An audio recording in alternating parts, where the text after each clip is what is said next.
And so Lent begins again, and Wednesday, probably after you were dashed with a little bit of ashes on your forehead, you probably thought for a moment, what am I going to give up for Lent? Like we did in the second and third and fourth grade when we were little kids. What am I going to give up? That extra dessert? Eating in between meals? Having that extra martini? What am I going to give up? Well, let's look at our lives and let's see if we can go a little deeper than just desserts and martinis and extra meals. Something that just might make our living, not just during this journey of Lent, but our journey in life. We can learn a lesson or two from the people who tried to walk the Appalachian Trail, people who dared to attempt the whole trail, takes about 6 months, lugging their belongings over more than 2,200 miles. Going from Springer Mountain in Mount Georgia to Mount Katahdin in Maine. 2,200 miles. Because the eager beginnings start their trek, carrying heavy packs, brimming with a lot of stuff, tarps, tents, cooking utensils, flasks, granola bars. And on their first stop, they begin to think. It's the most important stop. They have reached a moment of decision. The moment to ask, what can I get rid of? What can I set down? The extra cooking pot? The extra shoes? All those books I took along that I thought I would read? The already tired hiker asks, this will be a difficult journey, over 2,000 miles. Is there anything I can set aside to make my journey a little lighter? So let's look at our Lenten journey. What can we do to make our journey, again, not just during the season of Lent, to make our journey in life a little lighter? We all worship at the altar of plenty, typical of Americans. Despite the boom and the bust of the American economy over the last 50 years, we cling to stories of more than enoughness, believing the future is full to the brim for all of us. So we ask ourselves, what material things can I set aside to make the journey lighter? Things that kind of get in our way of our relationship with God. Things that make us more materialistic rather than more spiritual. What can I live without? It's amazing here in Las Vegas, and I'm sure maybe in other cities, the need for storage bins, and you've seen them all over the city. There's a big need for storage bins, demanding need.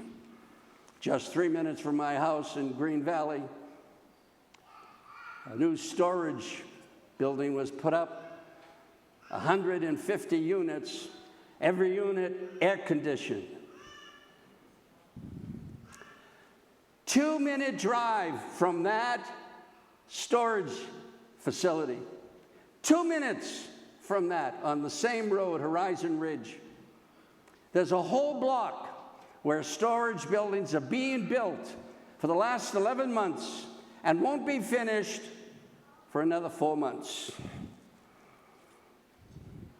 There's a great need for storage bins in our city. There is a mountain of stuff out there that people don't know what to do with.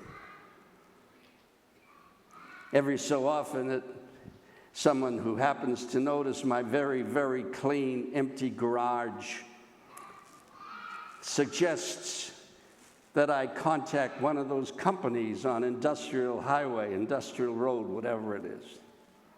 And they'll come in and they'll put up beautiful shelves, cabinets, closets, white, black, purple, whatever color you want.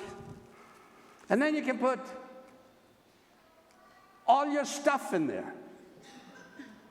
And I say, what am I going to do with those cabinets and closets? Yeah, you put all your stuff in it.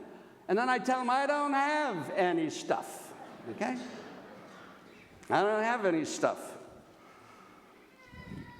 I'm not telling you or asking you to change this or that in your life, but suggesting that you look at your lifestyle materialistically and see if there are things in your life that are wearing you down. Take an inventory of the stuff in your life that kind of gets in your way. You don't know what to do with it. I'll bet there's a dress in your closet that you haven't worn for 10 years.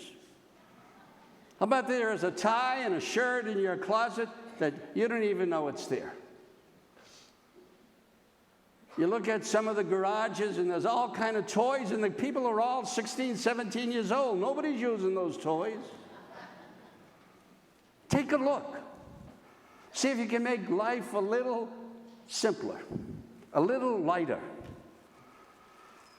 Maybe we should concentrate rather than giving up little things for Lent. That's all good and for the kids. Maybe we should concentrate on some good stuff offered by the late Archbishop Desmond Tutu, who passed away recently. He says, quote, "During Lent, realize that God places us in our world as God's fellow workers. He places us as agents of transfiguration." And that gospel will come up next week. We work with God so that injustice is transfigured into justice, so that there will be more compassion and caring for people, so that there will be more laughter and joy in life, so that there will be more togetherness with God in the world. End of quote. Now that's good stuff. The love and the care that we possess transfigures brokenness, isolation, and grief into trust, healing, and acceptance. On the Mount of Tabor, as Jesus tells us next week, and as Archbishop Tutu reminds us, we are called to be agents of transfiguration. Big order, tall order to be a Christian. Not just coming to Mass, not just saying our rosaries, not just giving up our little things. We are called, big stuff. We are called to be people of transfiguration, to take on the work of coldness, sadness, despair around us and our world, and to the love and the compassion and the hope of God. Now that's good stuff.